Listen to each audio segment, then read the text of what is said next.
Kidney છે એની size ખાલી મુઠ્ઠી જેવી છે, જેટલી છે. પણ શરીરનું 20% લોહી છે એ દર મિનિટે કિડનીમાં આવે છે અને એ ફિલ્ટર થઈને કહી છે. એટલે જો તમે વજનના સંદર્ભમાં સૌથી વધુ લોહી કોઈ પણ જગ્યાએ શરીરમાં કોઈ પણ અંગમાં પહોંચતું હોય તો એ કિડનીમાં પહોંચે છે. કિડનીમાં પહોંચે છે. એવા કયા કયા રીઝન છે જેનાથી કિડની ખરાબ થઈ શકે? કિડની બગડવાના મુખ્યત્વે 2 કારણો છે, ડાયાબિટીસ અને બ્લડ પ્રેશર. જે ટોટલ કિડની ફેલિયરના દર્દીઓ તમે જુઓ તો એમાંથી 40 થી 45% દર્દીઓ છે એમાં કિડની બગડવાનું કારણ ડાયાબિટીસ હોય છે. બાકી 20 થી 25% જે દર્દીઓ છે એમાં હાઈ બ્લડ પ્રેશર કે હાઇપરટેન્શન હોય છે. અને એ સિવાયના જે અન્ય કારણો છે,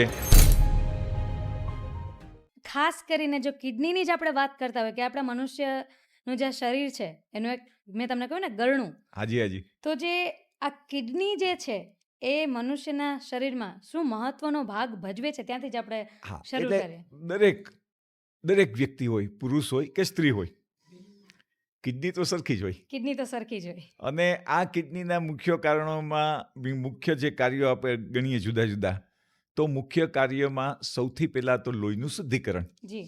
એટલે જે આપણે બધો ખોરાક લેતા હોઈએ એમાંથી જે કચરો શરીરમાં બને, એ કચરો છે એ કિડનીના ફિલ્ટરમાં નીકળે અને પેશાબ વાટે બહાર વયો જાય અને જે શુદ્ધિકરણ કિડનીનું થાય એ કિડની કરે છે. એ ઉપરાંત આપણે ક્યારેક પાણી વધારે પીએ, ક્યારેક ઓછું પીએ, પણ શરીરમાં પાણીની માત્રા તો એટલી જ રહી છે. તો એ સંતુલન બેલેન્સ રાખવાનું કામ કિડની કરે.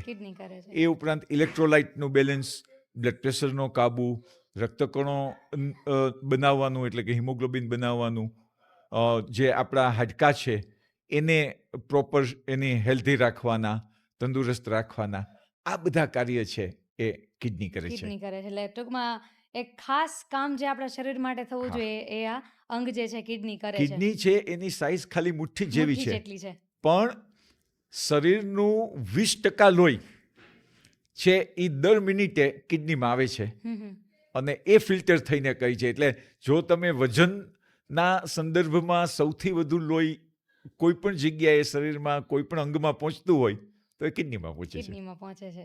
હવે મારા દાદી હોય લાઈક તેમ કે તરત જ એમ કે ભાઈ કિડની ખરાબ થઈ જશો, અમોલા એમ એક રીતે કે કાંઈ પણ એવું કરે ને કે એવું ના કરે, એવો કિડની ખરાબ થઈ જશે, આમ ન કરાય, તેમ ન કરાય, પાણી પીવાય વ્યવસ્થિત.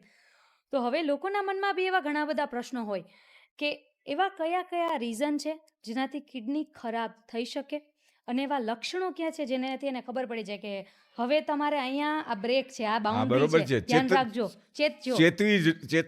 ચેતવણી આપણને મળે અને આપણે તરત જ એલર્ટ થઈ જવું જોઈએ.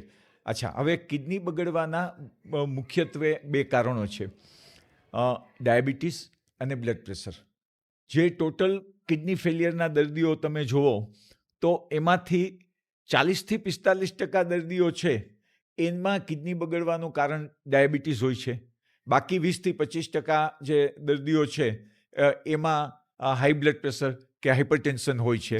અને એ સિવાયના જે અન્ય કારણો છે એમાં પથરી આવી જાય, કિડનીના સોજા જે કે ગ્લોમેરુલોનેફ્રાઇટિસ આવી જાય, સ્ટોન ડિઝીઝ આવી જાય, લાંબા સમય સુધી જે પેઇન કિલર દુખાવાની દવાઓ જાતે ડૉક્ટર બનીને જે દર્દીઓ લેતા હોય એની કિડની ઉપર આડઅસર આવે, એ આવી જાય. એટલે આ બધા છે એ કિડની બગડવાના કારણો છે. હવે દરેક વ્યક્તિ એ જાણવા માગે કે ભાઈ આપણે ખબર કેમ પડે કિડની બગડી છે? તો કે કિડની બગડવાના જે મુખ્ય લક્ષણો છે એમાં પેશાબ ઓછો આવવો, સોજા આવવા. આ સોજા છે એ સવારે વધારે અને આંખ નીચે છે એ વધારે જોવા મળે. પછી તો કે નબળાઈ આવે, બ્લડ પ્રેશર વધે. જેમ વધુ કિડની બગડે એમ ધીરે ધીરે ખોરાક ઓછો થાય, ઉલટી, ઉબકા, શ્વાસ વગેરે ચિહ્નો જોવા મળે. પણ ઘણીવાર કિડની વધુ બગડે ત્યાં સુધી ચિહ્નો જોવા નથી મળતા. એટલે આમાંથી કોઈ પણ વસ્તુ હોય, ઘણીવાર પેશાબમાં ફીણ આવે, લાલ પેશાબ આવે તો પણ આપણે તરત જાગૃત થઈ જવું જોઈએ, તરત કાળજી લેવી જોઈએ કે ભાઈ આમાં તપાસ છે. એક વધુ જરા વિગતવાર મને વાત કરવાની ઈચ્છા થાય છે તો એ બ્લડ પ્રેશર છે. તો કે બ્લડ પ્રેશર તો બહુ કોમન છે. અત્યારે તમે જુઓ તો કેટલા બધા પર્સન્ટેજમાં બ્લડ પ્રેશર છે.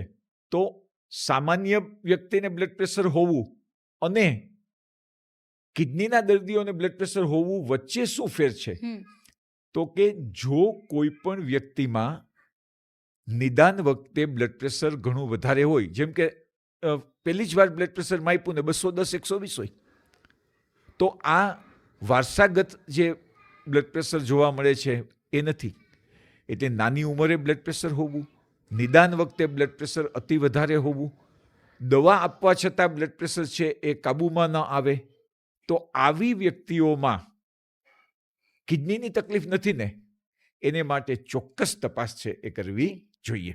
એટલે તમે મને જવાબ આપી દીધો, પણ મારો પ્રશ્ન એવો જ હતો કે કયા ઉંમરના વ્યક્તિને કિડનીનો પ્રોબ્લેમ થઈ શકે અને કયા કારણો એ પણ આમાં હતું. હા, પણ એટલે કોઈ પણ ઉંમરે કિડનીની તકલીફ થઈ શકે, જી. પરંતુ કિડની બગડવાના 2 મુખ્ય કારણો ડાયાબિટીસ અને બ્લડ પ્રેશર છે. અને જેમ ઉંમર વધે એમ ઓવરઓલ કિડનીના પ્રશ્ન થવાની શક્યતા છે એ ડાયાબિટીસ અને બ્લડ પ્રેશરને કારણે વધારે હોય છે. વધારે છે.